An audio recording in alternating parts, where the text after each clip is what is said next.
Well, now that we're all back from break, I am really excited to introduce our next speaker, Amy Marks. If you have not heard Amy speak, get ready, because she is like a shot, her energy is a shot of espresso right in the arm. So with that, I'm going to turn it over to you, Amy.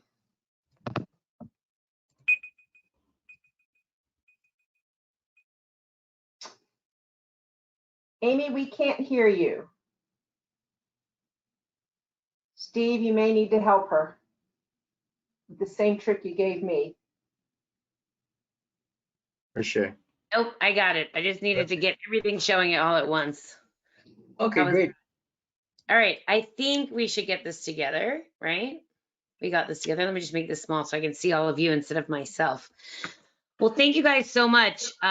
I love that you introduced me like that. I also want to make one more introduction. If this doesn't make you feel uncomfortable, I haven't done my job. So let me just let you know that right away, is that if you don't feel uncomfortable, I'm probably not doing the right things. That's really my goal in life, is to make people feel uncomfortable, because this is about the future, not about the present or the past. And if you haven't, unless you have a crystal ball or, you know, you've teleported yourself, it'll probably make you feel a little bit uncomfortable. So a little bit about me. I had my own business for a very long time, and I've been in several businesses, actually. One having been in fabrication for a long time, and then being probably, I believe, the first prefabrication consultant, working on lots of big jobs for very large owners and end users across different types of industries, and then also for government. And now I'm working for one of the largest tech companies in the world that's supporting the design, construction, and manufacturing, as well as media and entertainment world in design and make. The name Queen of Prefab, I didn't give to myself. I think one time I was in Asia, actually, how it started, and I walked out on, before I was getting on stage, and the person asked me where my boss was, and they thought I was going to be a man, and I wasn't. And then they said, well, this is the Queen of Prefab. I guess that was the next best thing from not being a man. So that's how it all started, and I do have a big social media following. Our recent episode of Queen of Prefab has 3 million views over in the last 90 days. So if you're interested in what I have to say, you can always go to Autodesk's YouTube site and look me up for more of what I talk about. I think one of the things that I've noticed, like even as we're talking today, that there's a bit of a confusion about the verbiage in our space. And especially when you're talking about bringing things like lean and AWP together, they have their own languages. And then, you know, if you talk about this language of industrialized construction, what I like to call it, there's lots of things that make this very, very confusing. So the first thing I like to do is level set on some language. So at the very least, you know what I'm saying. And you can pick your language of what's appropriate, because I know that, you know, AWP likes to call it their modularization stuff, and sometimes people call it offsite, especially in the UK. And then I have, you know, for years and years, about 20 years, I've been teaching some of this language differently. But I've sort of landed on, instead of modern methods of construction, like I used to say in the past, this notion that the overarching principle is really industrialized construction. And it's the application of manufacturing techniques, proven manufacturing techniques, to the entirety of the built environment. So not just the construction piece. It's sort of my only thing I don't love about it, is it says the word construction. It's really to the operations, design, pre-construction, all the way through, you know, assembly and manufacturing and back around to operate again, you know, applying proven manufacturing techniques and principles to our entirety of our space. And I think that's important to note. And just like Lean and Toyota, sort of an homage to them, you know, I have the house that Industrialized Construction built that I like to talk about. And so I talk about it in terms of, you know, things like IoT and, you know, sensors and things that will, you know, be attached to these pieces and parts within the building that get bigger and bigger and bigger as these buildings become more and more componentized. But, you know, where we can attach things like big data and analytics to these pieces and parts so that we have, you know, autonomous buildings in the future, so we know how we're operating, how we feel in the space as users, and what the metrics are in these spaces as we get better and better metrics through, you know, the sensors that are going to be provided here. And then the cloud.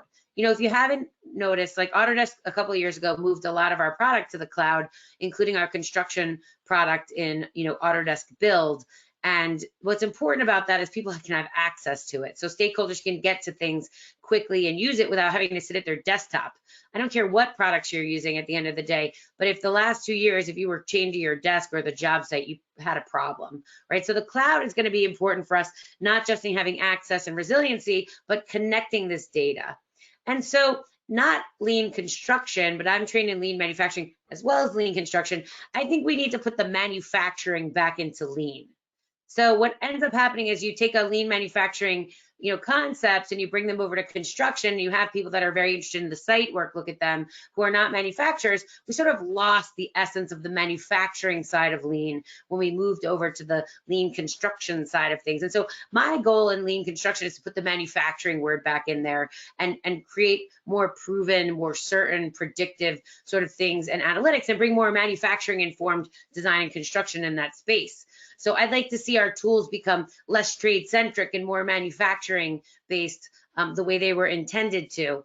And so building on things like building information modeling, where the I is just not information, but intelligence, and intelligence on how we actually make and want to operate things. That's sort of missing from most of the BIM modeling that's done today.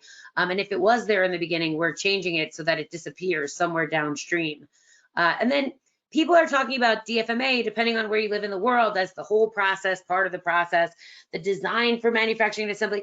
So that terminology comes from manufacturing, where there aren't really like architects that took the terminology and said, oh, that design part's on me. No, actually. So I don't say design for manufacturing and assembly anymore because of that confusion that partly I've helped create in the space. It's really about the data to, for manufacturing and assembly that informs design that's lacking.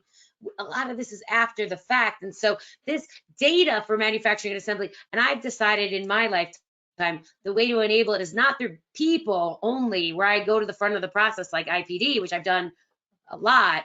It's going to be through data after I'm long gone, and how things are made and how manufacturers are making things in real time, and informing design and those architects that actually will admit to you they don't know how things are made and they can't design things on how they're made. And then I look at the physical pieces and parts as prefabrication, also a word I don't really love anymore, to be honest, but they go from advanced building products that are manufactured, single trade assemblies, multi-trade, all the way up through volumetric modules that have structure and become part of the building. But in reality, these are just the pieces and parts, and they all become eventually productized as manufactured products. They'll be shortened when we learn what that word means, but they'll become products that we really use to build our buildings with. And there's no hierarchy of those. Modules are not better than single trade assemblies. In fact, the best jobs have a bit of each of these on here, where things like advanced building products reduce drying time and curing time, like Victaulic piping as an example, or hot work. And they go all the way up through single trade and multi-trade, but they're being manufactured, not built in a fab shop or prefabricated downstream in the best way they could because of how you designed it. Because ultimately that data for manufacturing and assembly needs to be informed by things like how we want to build them beyond just with our hands and hand tools. We want to be able to inform that design with robotics and automation information and additive manufacturing information, because that's truly the way we want to build. And honestly, the only way we're going to be able to build with the lack of skilled labor that we have on this planet at the moment. So if we don't do that, I have a $10 billion campus, not anywhere outside of the US. It's in the US that right now has told me they won't be able to build it unless they have, the majority of it being fabricated, manufactured off in some other place besides the site, off site, because they don't have the people anymore. So we're no longer talking about taking jobs away. We just can't get the infrastructure we need, the critical infrastructure we need, without recognizing that data has to inform our design, right? That's super important. That's the house that I like to say that I see built. And I ask myself, why are we all talking about this right now? Why has this become so important? I've been doing this for over 20 years. And that's because really we've come to a place where technology has converged. This is all about convergence right now. This is like no longer my phone. It's my map, it's my babysitter, it's my matchmaker, it's my entertainment, right? It's not just a phone anymore. The technology has converged in lots of different types of technology, and process has converged, right? So I rarely see people that only live in the silo of architecture, or only in the silo of just general contracting, only in the silo of I'm just a subcontractor anymore, or just an owner that doesn't influence anymore. So process has converged and industries have converged, right? So if you've read Clayton Christensen's book, or you say the word disruptive technology, that came from him. And he talked about an industry. Unfortunately, I'm writing a book called It's the Innovator's Deception, because we're not an industry. We're an ecosystem of lots of industries. The architects are in one industry, the engineers are in a different industry, the mechanical contractors are in a different industry, And that's converging through this industrialized construction story when you have to cross over the silos. But we have a lot of cash for chaos right now, a lot of waste that people get paid on all the time. If you want to attack waste in its biggest form, stop paying people for things that are never actually, that they design that are never ever built like that, or shouldn't be built like that, or contracts that are sent out to be priced that those people never win those jobs on things that will never be built. And then, finally, by the time we know what's going to be built, it's so far downstream, we got to pass it back upstream again. We have to stop paying on waste. And hopefully industry convergence does that, because at the end of the day, business models are changing. And business makes the world go round. So hopefully the people that have the most to gain, the serial owners that have large geographic programs of similarities with components in buildings like data centers or hospitals or whatever, and technology companies that have the broadest scope of what's going on, influence these cash for chaos silos and make them go away with help from all of you. That's what's really important about convergence. But in order to change, and I just said this the other day, the first thing you need for change, and this is Dan Miller's formula for change, is you have to be unhappy about how things, if you're super happy right now, the way things are working, stop listening right now, because I can't help you. You have to be dissatisfied first. If you're dissatisfied, feel free to throw up in the chat that you're unhappy. +1 if you're unhappy. Don't say anything if you're happy, but I'll say +1 if you're unhappy into the chat if you're unhappy in the way in which we are organizing today. Or making money today or whatever. But if you're super happy and you have a giant boat called change order out in your bay harbor, like probably you should stop listening. But you need to also then have a vision for what's possible, right? You need to know that like it's not great now, but it could be different. And then after that, it's kind of gets frustrating if you have a great vision for what's possible, but nobody gave you the first concrete steps of action. All of that has to overcome resistance, both internally at your organizations and externally, right?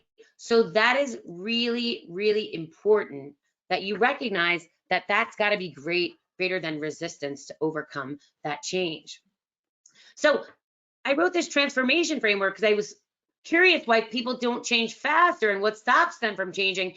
Because it's not enough for you just to have like business outcomes that you want to drive it out. It's okay, you should have them and you need to know what they are. Like you want to have certainty and sustainability and all those things, but you need a strategy for how to transform. And that starts with foundational culture, skills, tools, technology, processes.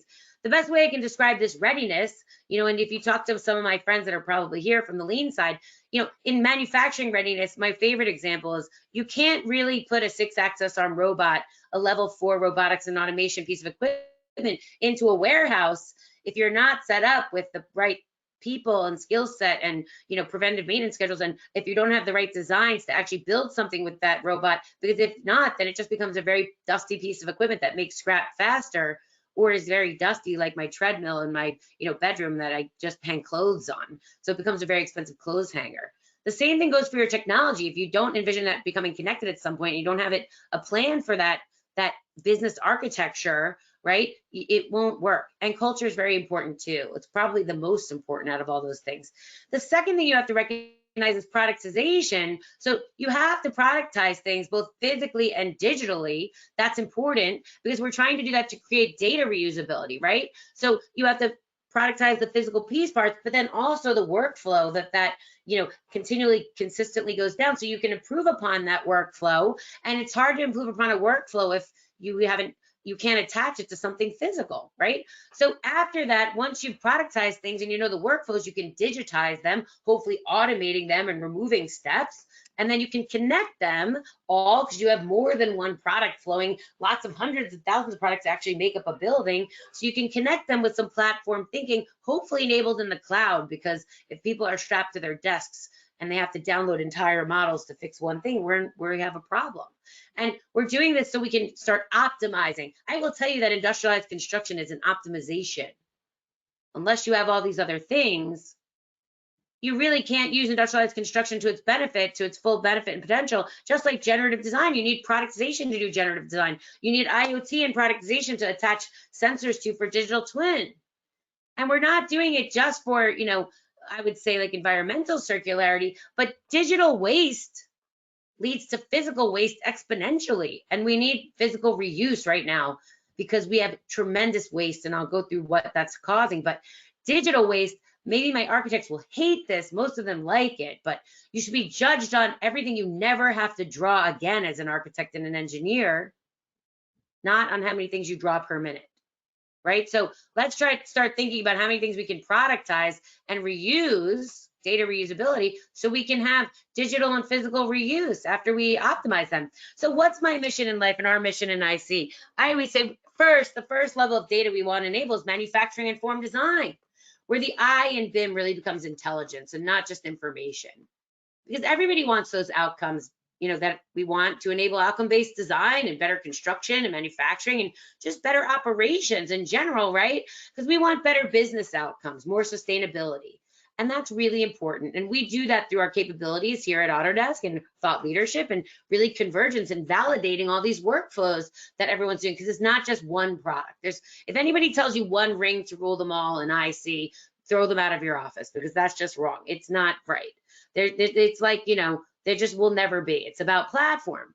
So, but fundamentally, our customers are challenged right now because they make early design decisions without the knowledge of what's manufacturable and what's feasible and what it costs and how sustainable it's going to be. And fabricators make things that are defined after, down to the detail, after the design decisions are made. I always say somebody makes a box that's too big, too small, too long, too whatever, and then somebody has to make it. So they can't really productize it. They just have to make something that's different every single time. But that's not the worst part. They also made those decisions about 30 other things that are now a big Sudoku puzzle that none of it can change. So that inefficiency just gets bigger and bigger and bigger, and it makes it harder and harder to control costs and to make those decisions be, less costly, eventually less wasteful. But data is going to be used to drive these workflows that it's incomplete. We have to make sure that you have some of the missing fundamental detail so that you don't have to manually create it downstream. And that's important to all our customers. I forgot I had a video. I'm going to try to play it. It's very short. I'm going to turn my volume up. And if it doesn't work, I'm going to send it to you anyway, but let's try. What we're doing now, we're beginning to treat, for years we've heard, just design it, we'll figure out how to prefab it. Do whatever you want, we'll figure it out. That doesn't work. Right. Because the rules, the data, the information comes in after the design is done, and then it throws us into this monster. And that's not working. It's a nightmare. And like one of the things that struck me working in the design field was that there was, especially in a hard bid process, there's no feedback loop at all. Right. I'm literally sitting in an office detailing something, without any ability to check with the actual people who make that thing in a meaningful way and collaborate with them around that information. So it's about bringing the making into the design. I love that. Versus sort of creating a design and hoping it can be made. Exactly. We have to kind of flip the script, I think. I love it. Right, data, it's all important. And to be able to utilize data and to be able to really gather that data and be able to use it individually in a manner in which we can develop this kit of parts or develop these pieces, these components, right, and be able to design those components, be able to create those components or componentize our business, makes it much easier to assemble a completed delivery in a kit of parts fashion. How was that? I hope you guys could hear. If somebody could let me know, that would be really great. Very, very good. Thank you. Awesome. Okay, great. That's really powerful, right? It's one thing I always say, these things are not my opinion. They're the aggregation of all of you out there. So again, it's not about design. You heard my friend Stan Chu say he doesn't know. I guarantee you there are people that just don't know. Why are we expecting them to know? I cannot wave my magic fairy wand and let them know. And by the way, getting people to the front of the process to tell them is not the answer. It's one of the ones we have right now, but it needs to be enabled by tech. So when those people aren't around anymore, they still have the answer. And connecting people in real time, that's really, really important. So, but then all of a sudden we start going back to it's like a rubber band. You have to stretch it and change its shape or else it goes right back to what it came out of the factory like. And I go, why is everything, if we know this, if we know that we need manufacturing informed design, why is everyone presenting all of our jobs like this? Why do we start with design? And we know everything's converging, that we have all these MEP, heavy MEP and very large industrialized contractors doing things in their shop and everything starts like this. And then I go, wait, well, no wonder we call it prefab and that it only gets to the front of the process if we're lucky enough for somebody to sneak up front in some sort of enabled, work package situation or, modularization plan or IPD moment. That's not right, because where's manufacturing? If we all know that that has certainty, why is it never represented? And so I'd like to tell the story about when Andrew Anagnost, our CEO, and Jim Lynch asked me to come work here. Andrew said, why do you want to work here? And I said, let's say industrialized construction is chess. And I'm obsessed with chess. For those of you that don't know me, I'm very passionate, which is why I come off very aggressive about this. I'm very passionate about chess. And you can't play chess with this setup. But I came to Autodesk because they had all the nicest chess pieces and the most beautiful chessboard in Forge, which is our development platform, in the cloud to connect these pieces together. But you can't play chess with your rooks like that, right? Those of you who play chess are probably like, you can't play chess if you set up like that. And I said to Andrew, like, if you really want to play chess and you recognize that all these people are trying to solve these problems, you have to rearrange the chess pieces, right? And the future is product-led and informed design. You need this data reuse. You need the operations of these companies to understand the requirements, to use tools like generative tools that allow you to inform them with things that are made for quick test fits and configurations and predictive analysis very quickly up front, so that you use them and feed them in with defined products that are there for everybody to use. And people don't productize things unless there's a place to put them. I have a catalog on my desk right now. I made in, I don't know, 2006. I used to run around with a trailer and hand them out and knock on doors. It would be much easier if I could put them in the cloud for designers to consume, but not change, so that I couldn't make them, right? The only way you will make it so they can't change them is to make them in tools that are, only parameterized to the manufacturing templates that I give them, the rules that I allow them to change and customize. Not everything. They can't like stretch it beyond what I can make, right? So that's the easiest way I say it. So that we can inform design tools, whatever they are, and make them and assemble them. And I always say, if you think of the difference between prefabrication, which I hope that word goes away one day quickly, and that we only go to productization to products very quickly, right? And somebody put on their thing a couple of years now, and I just went to a thing where somebody had productize or die on the back of their, it's like, wow, I don't know if I said that, but I'm like, I'm thrilled that it became a chant in their office, productize or die. Because no architect in the world wakes up and decides they're going to design a 217.5 generator like you see on the right there, right? They know they come in 200s, 250s, 300s, and that's what they do. They design around those capacities. The one thing on the left is somebody's modularization program or IPD prefab program. That's an amazing, feat by HT Line, beautiful piece of equipment, but it's not productized. They didn't design around that, knowing it had scalable capacities.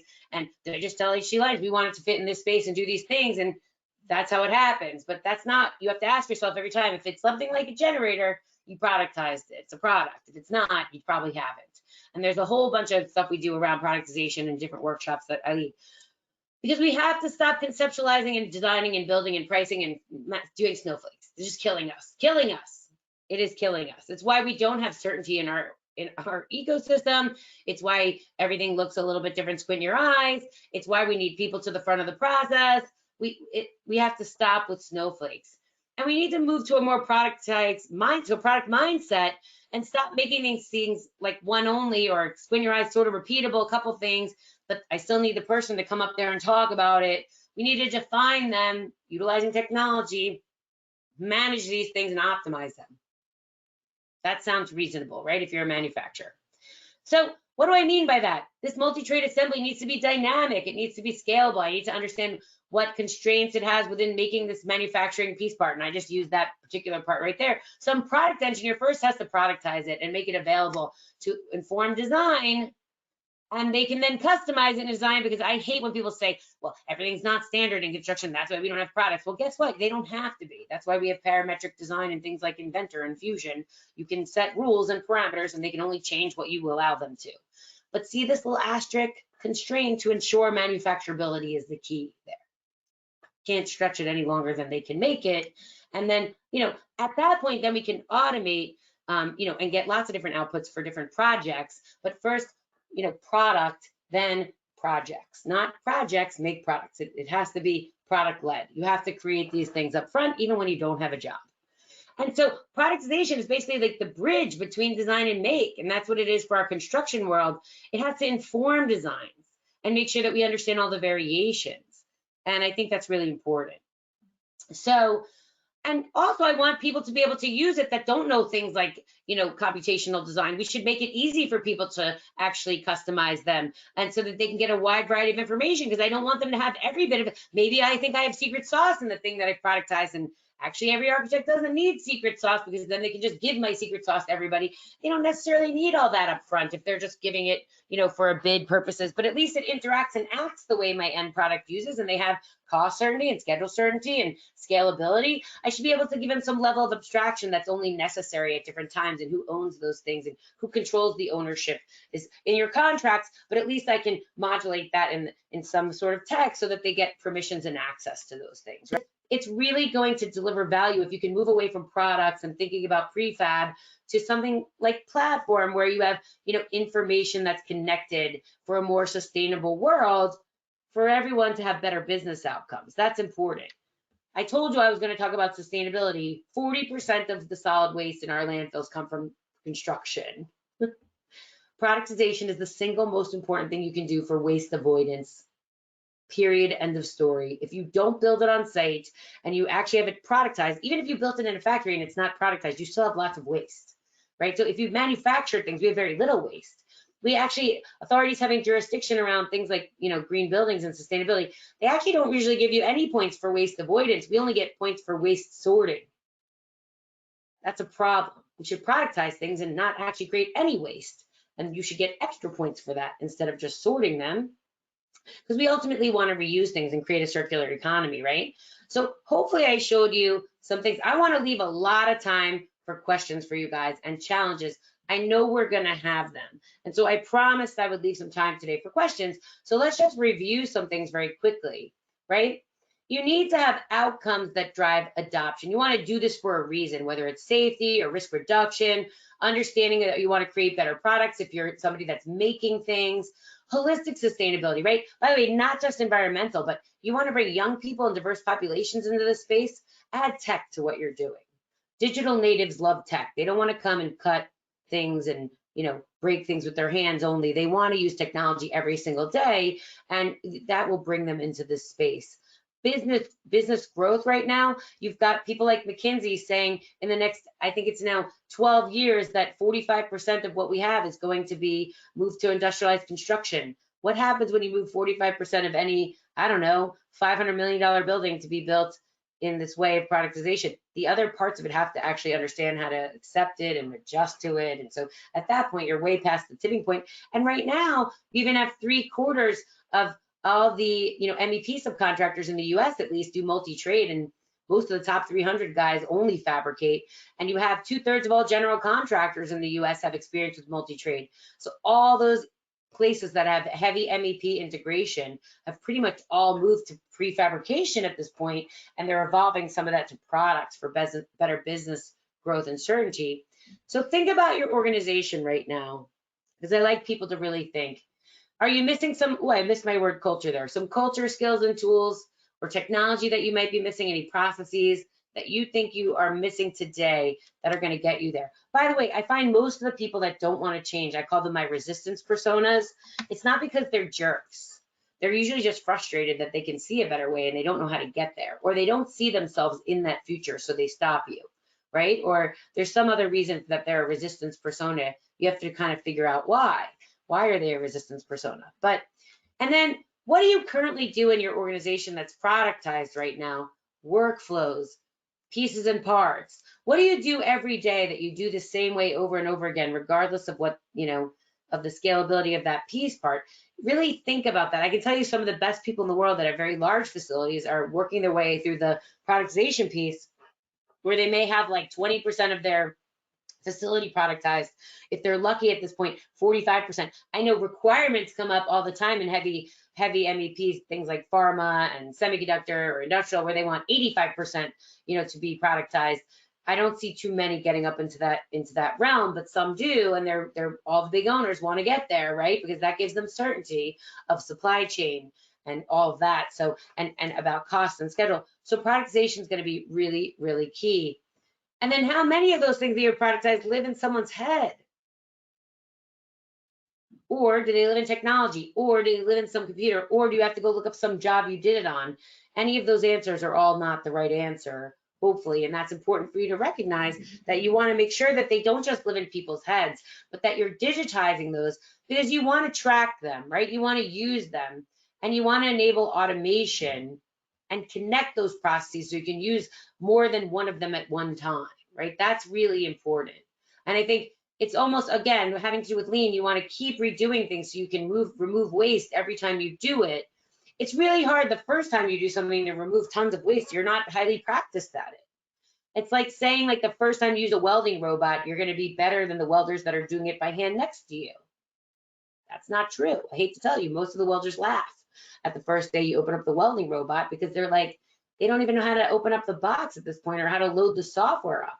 But eventually, so you take a little dip down in your learning, you have to do that in order to transform. You've got to keep repeating things and more of those things to enable more automation and connected process. So you can't give up. This is the long game.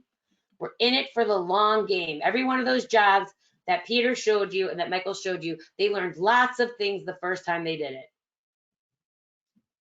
The good guys did it again and got better and better, and then did it again and got better and better at it.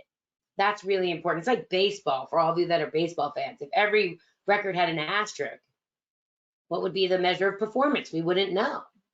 And so we want to make sure that we connect things. And I'm slowing down to make sure that you guys really get this. And you'll get copies, I'm sure, of some of these slides. But you really want to make sure you connect this to enable this in the cloud and really think about platform thinking of connected data. That's super important because you want to reuse this and you want to make sure that it works with the other data that you have and it works for your drivers of your business of what you want to know, right? So you can optimize things because you will not, most people, the problem is they started optimization. They're like, why can't I get this? Why are we not good at this? The answer is you haven't done the first 4 steps. Right? So you can't jump right to optimization without some basic foundational skill sets and then the other levels that we're talking about. Because obviously, I think most people would agree. Why do you want to chew you don't want to keep chewing the same food over and over again. I actually, every time I have to write something, an article, I go, wait a minute, I feel like I wrote this already before. Are there pieces of this I've already talked about? Let me read those first and see if there are pieces that still apply and then write some of the new stuff. Like, you should look at everything like, for physical and digital and physical reuse. And lots of things can be reutilized, by the way. That's a complete and utter lie that things cannot be, used across many different applications, many different projects. If you productize something correctly, you should be able to use it across many different places. I was just talking to a friend of mine who's a lean guru, actually, and they were talking about their manufacturing plants, and they have one line for one product that makes one scalable product. It's got many versions of it, but this one company paid for them to create a product out of what they do, right? And their other products are available to everybody, but this one company was like, no, we want a scalable product. And so they have more metrics, more vision, more things around that product than any other place in their factory. It's the most productive line. They make the most money at the line. And I actually said to my friend, why wouldn't you just productize the other things without the customer making you, knowing what you know now because they forced you to? And he was like, yeah, that's exactly what we're asking ourselves now. How many other things could we productize without the customer actually making us productize those things? And how many of those things we're making for them could we just adapt and make for other people without, obviously contractual relationships being endangered? But why are we not just creating better products? Why do we keep just waiting downstream for somebody to keep telling us to make something different every time? What if we told them what we make and they could utilize those in their design? And I was like, now you get it, right? So it's but the proof is that's the most productive place within their factory, not because they're doing anything different other than they productize, because the customer made them. So think about it like that. So what is my life goal at Autodesk is to make data for manufacturing and assembly and this move towards products easier for all of you. And to connect this Autodesk platform with our whole ecosystem out there of people that are touching IC, and really to create a knowledge center for this, because it doesn't exist right now. And so we're working on that at Autodesk to make sure that the data stays neutral for everyone, so that I always make a joke so that people don't call me every week and ask me which subcontractor knows how to do what in what country. And that shouldn't live and die with who I'm thinking of that day. It should be available through tech, right? So things like building connected and stuff like that, very important for us. And how can we help you? Obviously through evangelism at events like this. If you can't convince your company on that transformation framework, you call me, I'll help you. Because we do lots of customer briefings and internal trainings and exec councils I'm not the best to sit on these councils, to be honest, and my teammates know, because I get very frustrated very quickly, but somebody from my team or myself can help you on some of these things.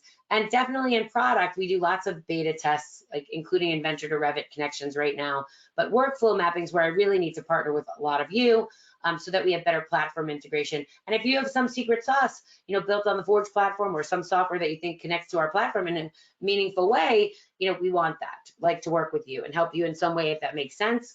And I think, our Convergence Consulting Group, if you don't know about them, they are derived from our manufacturing side. So if you're on this journey to become a manufacturer and apply these techniques, the best thing is not to ask construction guys how to become manufacturers. I hate to say it like that because I've been on both hybrid sides.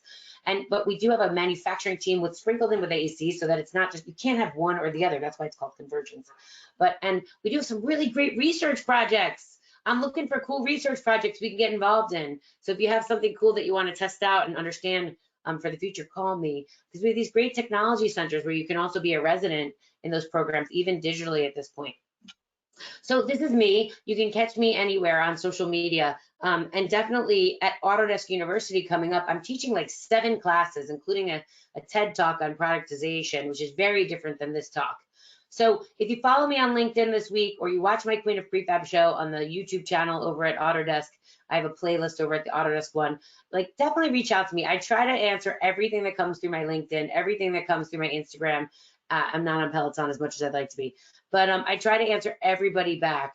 And so make sure you reach out to me. And I don't mind you saying like, we've tried, we failed, why are we failing? Because really at Autodesk, like we want to be your partner, and we need you to be our partners, because it's a learning cycle that we all have to go through together. So I'm going to pause here and we're going to open up on Slido, right? I don't see any questions in the chat, but I'm going to stop sharing now. And right, and let's answer some questions. How about that? That sounds great. Everyone, slido.com, AWP lean. Please send your questions and comments to Amy. I only have ask the first one right now, so don't be afraid. I promise. Like, I will take it easy on you if you ask a question. If not, I'm just going to talk for 10 more. No, I'm just kidding. For 10 more minutes. But any questions out there? John Strickland, where are you? You're out there. I know you've learned a lot with me in some of these jobs. Like, some of you guys are out there. Hopefully you're listening. Hey, I am out there and I'm still paying attention. Hey, John. So no, that's good about as we're thinking about construction moving from custom designs to products, and as we're scoping out projects, and this concept of fundamental scope blocks that some of you worked with me on, is those can become products, and AWP can become a lot more than information packages. They can become kits of products, and so I think you're heading the right way. And I even, you might have heard me this morning reinforce that you have to ask people, you don't ask, basically echoing your don't ask contractors to become manufacturers. Some can do that, but don't presume. When you ask people what they know how to do, or how to do something, they will tell you what they will recommend what they know how to do. So right. You know what's funny about that, John? You ask people, and I see we have one other question I'm going to answer, but if you ask people like right now, they'll just keep saying in the contracting world, they're like, get me to, well, we're just not there early enough. And then I ask them right after that, okay, nothing's designed. What are you going to tell us? yeah. And they don't know what to say because they're never up there. So they haven't evolved. Not all of them yet. Some have. Like somebody said, what's an example? So there are electrical companies, Perfect, MC Dean, Faith Electric, Pool & Kent, who's a mechanical contractor. They have catalogs and kits of parts that they make available. Like literally available kits of parts that they make in their factories as manufacturers. Mm-hmm. Their Accelerate factory at Faith is an example. Woodstand Chu claimed there's a design compromise or enhanced productization. So he would say this, Fernando, he would say there are things he doesn't even care about designing, like fire stairs and interstitial spaces, that he could care less that affect his design. And if he didn't have to draw fire stairs ever again, he would be thrilled, because he and I have had that conversation. It frees him and enables him up to spend times on the building and on the places of the building that he actually wants the design to be different. Right? He doesn't care what a VAV box looks like. I'm sorry, as long as it performs the way that it's supposed to. There are things that are performance-based that he would say enhances his ability to spend time on the design. And that's what I'm going to actually talk about in my productization talk at AU. Make sure you look for my TED Talk, my theater talk it's called, at AU. So Stan would tell you, it enables them to be free, actually. And that's a big deal. I think architects, and it's not even architects, I think people that think what architects will say are like, well, they must not like it, and we're telling them every color has to be black. By the way, productization is like an evolution. And I like to start with the things above the ceilings, behind the walls, underground. Actually, all the stuff that Michael likes in his talk, because it's all the heavy MEP difficult stuff that no architect wants to design anyway, or engineer. They'd rather have somebody who's going to build it be responsible for making those products, right? By the way, Stan Chu also doesn't want to design an alternator of a generator either. And that's what I would say like that. What does IC stand for? Industrialized Construction Strategy. Hey, Nick Massey, what are you doing there? I see you up there now. We hear owners asking to take hours off site, and that's fine. Please give us suggestions of KPI for the plant. You know, it's so funny. I'm working with a lot of the guys in the associations for the trades. I actually don't love the way they capture labor hours. And John Strickland, you know this, because we were on a job once and I said, look, if you can only measure one thing, remove the labor from the job site. Just get it off site. Just move that labor off site to a manufacturing facility. If you could only measure one thing, especially in the heavy industrial, it just takes so long to even get them prepped to even do work on those sites. The more you can do off site, the better, like to fabricate, manufacture off site. Also, concurrency helps in that too. So if you're building things in a manufacturing facility, you're fabricating them in a manufacturing facility, you can do them anywhere, right? And they can just come and be assembled on site. So just moving labor, right, off site, to me is the best KPI you can ever look for if you only get to choose one. I hope that answered your question. Probably that's why they say that of the owners, but in the owner playbook. I think, by the way, while we're talking about owners, Nick, they have a big responsibility in this too. Also at Autodesk, I'm talking to my friends at Facebook. I'm doing a little talk with my friend Amanda Gillespie, and they're talking about their data centers and how they're productizing data centers for better results. Facebook, not how they're asking everyone else to productize, how they're taking that as their job, because it hasn't really happened in the space that people have responded in such a way. And they know this, and so do many of the other owners. Certainty is better than savings, they say to me. And not just Facebook, but lots of other companies. They need certainty of operations. It's never going to be worth the 2, points they could save on one trade out of one thing that's going to get sucked up by some other contingent. Nobody can. They need operational consistency. So they are productizing in their playbooks both the physicality of the piece part and how they want the data be dealt with. Am I familiar with IKEA's Backlog? Yes, I am. Eager to hear my thoughts? I mean, I like anything that's productized. I think, Skanska is actually a part of that as well. But I think housing in totality, we have an investment in a housing company and the research at Factory OS. We'd like to take that research and make it available to all other housing companies. I think housing's a problem on this planet, but honestly, the most impact that we're going to have seeing productization is going to be in the heavy MEP areas like data centers, manufacturing, healthcare, industrialized construction. Why? Because it's just more complex, and that'll trickle down to these easy things like housing. But I do think, and housing's very fragmented, by the way, so I think it's also hard to impact. But I think you're going to see the more there are solutions that come from this space, they'll impact the housing space very quickly. Anything else? How do you apply AI to building modules? Wow, that's a really big question. I'd like to apply AI to pieces and parts, actually, before I apply them to building modules. Like, I would say, like, how do you apply AI? So we have machine learning and AI and things like Pipe already, and things like SpaceMaker at Autodesk. And I think the more you can inform the tools that already have machine learning and AI with what can be made, that's how you apply it. The problem is you can't do that on just like squint your eyes, create a volume of space. That's only going to get you so far. It does great things, but it's not going to get you to the fastener level detail, right? So I think until you take it to the manufacturing fastener level of detail, you're not going to get very far. So I think you have to use like mechanical CAD tools to inform design and things like Inventor and Fusion or SolidWorks or any tools that are out there.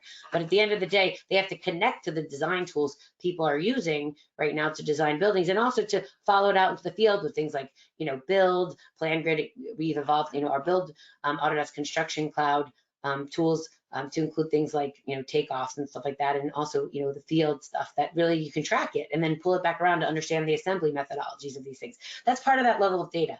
I mean, I think at the end of the day, when you think about productization, I only talked about manufacturing data on that chassis, right? So let's say it's like a skid and I know how it's manufactured. There's other levels of data that I want as well: sustainability, availability in the supply chain, cost, schedule, all those things, all the way up through things of data that I'm not even understanding yet. It's almost like that skid, that productization piece, you put down an artificial reef in an ocean, and I'm building an ecosystem around it with manufacturing information, but other ecosystems build themselves on that chassis because it's there, right? You need something to attach this data to, right? Modularization of housing has been around since the 80s. Long-term intents seem to fail. Why do I think this? I think housing is very fragmented and it's a very simple product on the lower end of the market. The places we've seen the most success are in the high-end MEP integration. So I think people have to apply that. Serial owners have to change their requirements and demands for what they'd like to see out of our ecosystem. That's why housing hasn't done so well. It's only been a tiny little fragment of the space.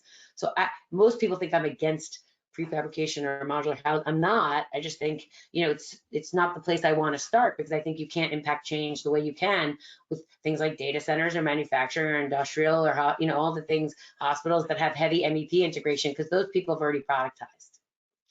What levels of improvement do I believe using, what level of improvements do you believe using productization? I'm missing part of that question. I don't know what that says.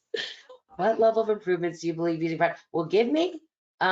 I think productization is really everything. I mean, it's, again, like, imagine them trying to build a generator on site to a 217.5. It would be very, it's like everyone uses the example, if I had all the pieces of my car delivered to my driveway and tried to build them in my driveway. It's the same kind of thing. You know what I mean? Uh-oh, Nick Massey's asking me something else again. Let's see. Oh, are possible. Thanks. Which industries most closely resemble construction as a model? Places to go and learn from. Hey, Amy. I don't know. I think there's great stuff in shipbuilding. I think aerospace is one of my favorite. Actually, aerospace is probably one of my favorite places. We're doing great things here now, though, that just are in spotty pockets of greatness. But I think aerospace or shipbuilding comes to top of mind for a minute. Can you give us best practice prefab example that is used today and how it will move to productization in the future? Ductwork, racks, wall systems. I mean, there's so many of them out there. I think there's examples that you've seen today in things like racks and risers. Prefabricated elevators are out there in standards. People that have been integrated the software connection, like there's guys that have great plugins into Revit and stuff, like, you know, that make the difference, because again, they're using their manufacturing data to inform design. So I think there's great examples of lots of things in the heavy MEP. There's things like modular power skids. There's things like, you know, I don't know, so many things, almost like it's hard to think off the top of my head. But smart walls and, you know, bathroom pods, obviously it's an easy one. But I think like in some of like waste lift stations and amazing stuff that Mike is doing, like just, they're everywhere. They're everywhere, but a lot of them, you know, that you're asking me for prefab examples, I think, but we have to keep making them more and more productized to scalable. The great thing about parametric modeling, by the way, is how I said, nobody does a 217.5. If you are starting embryonically in your phases, you could actually create rules to allow for a 217.5 of your product right now. That's the beauty of it. You don't have contracts and everything. The reason Kohler doesn't make it 217.5 as an example, Kohler or any of those guys, their contracts are set up a certain way, their scopes, their sales, all that is like hard coded now around them. We don't have all that. We have parametric modeling that allows us to create any variety within that small, medium, and large that could possibly exist. So we actually can have lots of customization on the things that we're allowing customization on. I think that was a lot and everything, right? How does it, is it really a product if you have to customize it every time? Your thoughts? Yes, there are plenty. You just bought a car last week. I could get any like level package there. Like, by the way, that's customization. It's just a finite number of customization that I can have, right? Like, you can have that. And by the way, if you want to pay extra, you can certainly have it. I have a custom grill on my GMC, by the way, because it looks badass, just saying. But I bought the SLT package or whatever it was for my Yukon. I don't remember which one, but that's customizing it. Robert, that was my time. How was that? That was like speed round answers. It was good. That was great. And thank you for throwing a lot of energy into the end of the day. I think you woke a few people up, and hopefully they all took notes. And we're going to shift over to the closing session. But in that closing session, we're going to ask, we're going to go through the golden nuggets from all of today's sessions. So we'll get another shot at your being able to summarize in 2 or 3 items what you think people should be taking away from the session.